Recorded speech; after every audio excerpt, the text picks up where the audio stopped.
Parang tutom.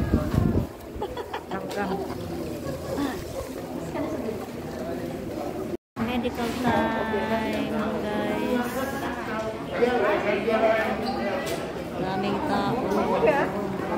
Hello guys, ayan, today is my medical, done my medical guys. Ito yung aking mga kasabayan guys sa pag-medical. Kadalasan ay mga Indonesian at saka Vietnamese. So, buti na lang, may isang Pinay, dalawa kaming Pinay.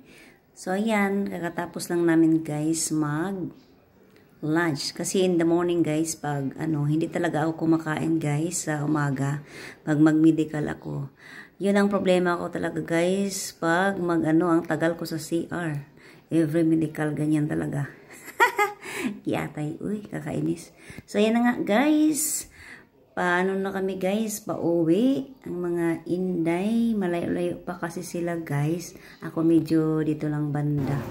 Ayan, kakatapos lang na. May mga kasama. Nagpapahinga muna. Ayan ang aming laupan, ang aming driver guys ay apurado na. So yan guys ang Apurado rin ni laupan. Yan guys for OFW. Hindi pala simple. So dyan kami kumakain.